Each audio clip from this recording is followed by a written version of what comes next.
In a season when love is often measured by romance, attention, or emotion, we pause to ask a deeper question. What is love really? Scripture reminds us love comes from God. Before love is felt, expressed, or received, it begins with Him. Without God at the center, love becomes fragile, easily shaken by disappointment or unmet expectations. Biblical love is more than a feeling. It is obedience, sacrifice, patience, and grace, especially when relationships are tested. At the cross, Christ showed us love's true measure, giving fully, loving faithfully, even when it cost everything. If love truly begins with God, how might that change the way you love others today? Find out where love begins, only here on Good Morning Pastor.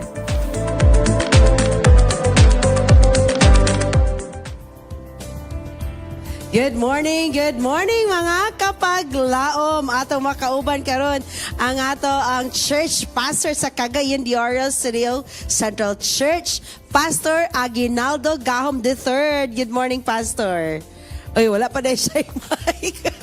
Mga kapaglaom, ato makauban karon no, osa sa ato ang kahinaman. First time niya diri sa Panimesa Kabuntagon. Pastor Gahom, good morning to you. Good morning sa ato mga viewers karon nga buntag. Salamat kayo sa inyong pag-invite sa ako sa studio. Thank you so much, Ma'am Charms. Thank you so much. Actually, mga kapaglaom, is this your first time to be pastoring in Cagayan de Oro Central Church, Pastor? I started last January, just this January. And I've heard that you were a missionary. I mean, you are a missionary from another country, or? Yeah. Like 7 years. 7 years. Yeah, I've been in Pakistan at first, and then Sri Lanka, then just recently in Timor-Leste. Oh, wow. Grabe gini mga countries, no? Nabilong yun dyan sa 1040 window. Nga katong mga countries nga kinahanglan i-reach pag yun na to. Actually, that places was so... Makayon ka nga, I'm so happy that I am Filipinos because kay paabot bitaw ni mo ang mga lugar, like good. Pastor, there are a lot of us now makaingon tang saan naman yung Pilipinas? Uy, nga nung Pilipino awang ko. Pero with you right now, telling us nga, I'm so happy and proud that I am a Filipino. Yeah. You know, in the places where we came from, makaingon ka nga, pag abot nimo dito, mayon sila nga, Pilipino dahil ka, ganahan gid sila sa mga Pinoy because Filipino actually are known and popular to the other places like the places where we came from. Mga maayot ang libuter. Oh. Magita. In terms of ministry, maayod ta. I'm so glad to hear that, Pastor. And kudos alang sa itong mga OFWs. Wherever you are, I'm sure you're proud to be a Filipino because the world recognizes us nga kita ang mga maayong mo trabaho.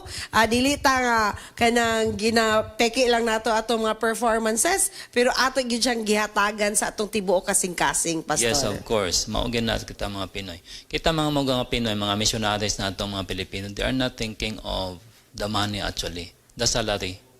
They are not thinking about it. They are thinking of how they can be able to be a part of the ministry of God. Kay, kung mag-missionary man good ka, ma'am, is not, you go there, it is because of the salary. Kaya among salary dito, di lang na to i-mention. But enough mostly, nearly enough.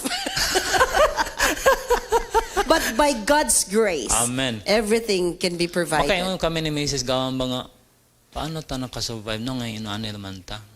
Atong sildo sa Pilipinas, wala gani siya nagkakuan sa atong sildo. But, wow, makayong gigag something ana ba? There's miracle in every mile. Murag mana bitaw.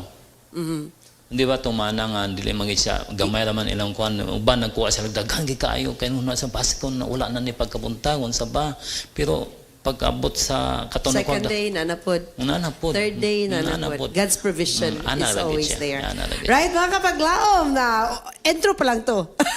Getting to know pa lang to siya. Kay love begins when daw and getting to know the person. Thank you so much, Pastor, for giving us a glimpse of your missionary life. Now, let's talk about the love shaped by the cross. Mga kapaglaom, at kaning month, diri gyud gihatagan og emphasis ang gugma, dili lang gugma sa atong isig katao kundi gugma gikan sa atong langitong amahan, and that ang kung maingon tag love shaped by at the cross, mang ato yung una mahuna-hunaan ani Pastor, ang Ginoo nga nagpakamatay alang sa katawhan, right?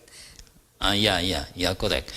Kay ang gugma manggod, ang Dios manggod mohatag sa atong standard ba.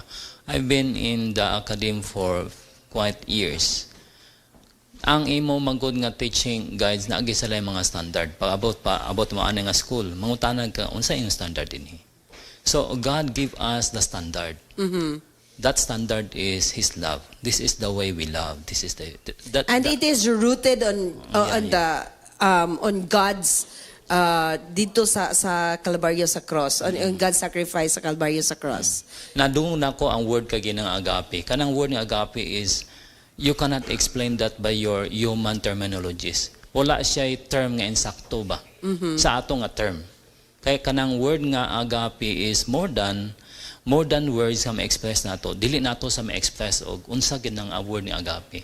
That is love. The highest form of love. The highest form of love. Mao na siya ginabati sa Ginoo ba. Kita man God, we are driven by many conditions. I love you because we have so many conditions. Sa ato pa, Pastor, ang Ginoo nahigugma sa ato bisag bisyoso ta, bisag nagsimba ta unya sa balay di ay natay mga tinaguang mga dili may binuhatan, di ba? Gilove ta sa Ginoo on that. So He loves us before we got cleaned up. Gihigugmata niya sa kinsa ta karon og our future. Nay nagduol sa kuha nga, Pastor, I can be a part of that community service. No, dili man ko kabagay nako kinsa diri sa tuwa ang dili kabagay. Agree. Nako kinsa diri sa tuwa. Even though that I am a pastor, but without God, I am not worthy also. Same as you are. Ay, that is so comforting to know. Nga bisan di ay sa atong pagkamakasasala. Bisan sa daghan nga nato karon, all of us I believe nga aktibo sa pagserbisyo sa Ginoo. But then in our kanang personal times, doon na tayo mga kaluyahon nga atong gusto idaog all the time with God. Amen. Pastor, nagiingon ba nga love is not a feeling but a principle? Of course. How do we define that, or ato siyang madalas atong inadlaw-adlaw nga pagkinabuhi nga it should not be based on our emotions but on the principle? Ang word mago nga principle o emotion, they are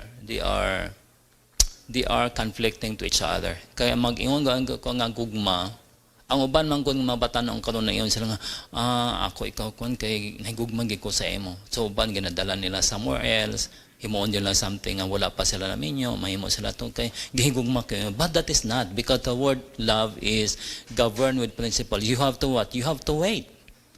You have to do something na ang gid sa tay limitation. Dili nga namanggod tay guiding rules. Ana mangguna siya. So dili nagpasabot, Pastor, nga nagtwinkle-twinkle imong mata, nakilig kay ka. That is love. Namanggod ginato nila ba nga mura lang bitaw siya. Mura lang gid siya og gugma, but that is not one. That is lust. Diba? Okay. That is not love, but that is lust. Makabantay ka usahay nga maadto ka dito sa mopalit ka og somewhere something, patan-aw nimo sa kanang example sapatos. Na may sapatos ito nga mahalo, na po sapatos nga baratohon lang. Pero ang yang naong medyo para pareha ra gyud. But the quality is not the same. Oh, so kanang love work pare-pareha ra gibati pero dili gyud siya love. Dili, that is not love actually. What if we remove God? It is really a famous line nga love should be a triangle. It should have God in the middle, you and your partner in the end. But what if we remove the triangle? Line lang siya, ako lang o ang imong pares. Wala na relationship sa Ginoo, what would happen? Mo na mitabo nga na siloso. Hoy, as in, pastor. Oy, gaselos ko. As in, pastor. So, tell us more about it, pastor. May mga tao manggod nga tungod sa ilang gugma, grabe na sila kasilosan. They are only look sa tao ragyod. They are not, di ba, ang triangle man dapat ana, usay mo tanaw mo ka dito, usay mo tama daw mo tao. Iya kay katuragid. They are focused to that. Sumubata na sila pagkasilos. Asa to pa, pastor, kung magsalos lugar, so wala na trust sa Ginoo? Murag-murag ana.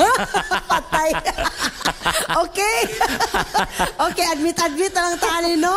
Pero, Murag self-centered ka ba? Pili mo hangyo, pastor, natural lang guno na magselos. I'm bringing I'm bringing the appeal from the wives.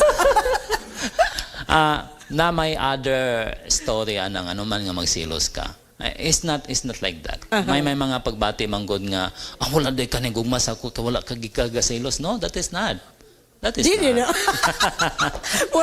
murag kan ko karon bus ay kani mo, pastor. Go on, pastor. Kung kuan man kun nimo ang love, ang Diyos sa inyong relationship as husband and wife or sa mag-uyab. Murag para bitaw sa cellphone nga walay load. Kung walay load, di maka-connect. Dili ka katawag, dili ka diharagig ka. Sama ni. Murag diharagig ka. O marag para sa sakyan ng walay gasolina.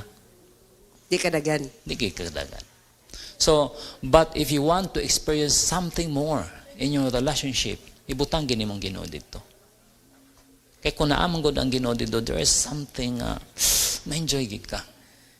Okay. Magpara bitaw sa sakyanan kung na kaysa gwapo imong sakyanan pero walay gasolina, di man ka travel. How you can use the car? But if there is gasoline in it, makita din mo, nakaabot ka dito sa anang lugar, nakabiyahe ka. In The short, same as true with your relationship that there is God. In short, pastor, the love of God or God in the center of love keeps you to going. Yes. Bisag asa man mo. Bisag asa man mo. So, pwede na po na i-break gamay, pastor. Kaya na may ginawa may tagad sa, mag-istorya sa pero kini mauna ni. Mga kapaglawom, I know kamong tanan, makarelate nung tananan. How do you handle your love? Asay mo isig katawag, yun sa ninyo po nagbati nga, ang gugma sa Ginoo. Nasa inyo ang comment, mga kapaglawom, so we can read it and we'll be inspired to read it, mga kapaglawom. Karon, pastor, daghan mga couple nga nagpaminaw. What is your message to all of them? That my time bitaw usahay nga magwali ko about sa love. Ang akong introduction is na ako'y kwarta din sa akong wallet. Kinsa dire sa inyo nga wala jud sukad na kaaway sukad sa inyong pagkaminyo. Ako'y hatag tanan akong kwarta sa akong wallet. And then my wife said, dili man ko kaganahan mo hatag sa imong kwarta kay so far wala man gyud mag-asawa nga dili mag-away. Lagi, pastor. Pero ay sa pastor, balik ko ato na ano jud ko, pastor. Wala po'y ano nga di mangigi, pastor. Oy. Ibalikan yun. Normal lang gina siya. Normal lang gina siya. Normal lang gina siya. Okay. Ang akong advice lang sa ila is do not forget to include God in your relationship as husband and wife. Ayaw gyud magkalimot ni ana. Kay bisan pag makaagi ka mo mga problema, makaagi ka mo mga pagsulay, makaagi ka mo og something, then maokey ra gid ang tanan. Akong magulang nga bata siya nga pa, unsa man ako himon sa kani akong uyab, nako langga. Kinahanglan na kamoy common. Common interest. Yes. Naagi kamoy common interest. Nga unsa nga common? Nako na kami gugma matag usa. Kay your love actually is the one who will what? Who will give you gasoline. Who will give you mag-glue sa inyo together. Mag-glue sa inyo nga together. That is something. Mao gyapon na sa mag-asawa. At least kung na kami mo problema, na kami gugma sa matag usa, na kami pagsalig. Kana ang pinaka-grabe gid, ma'am. Kanang naakamoy gugma o nakamoy pagsalig. Wherever your husband is o imong wife, kung naa siya nagpaingon, nakay pagsalig god. Why problema na? Ana lang, go on. Thank you so much, Pastor. And to all of us listening right now, I hope nga kitang tanan naka-learn from Pastor Gahom.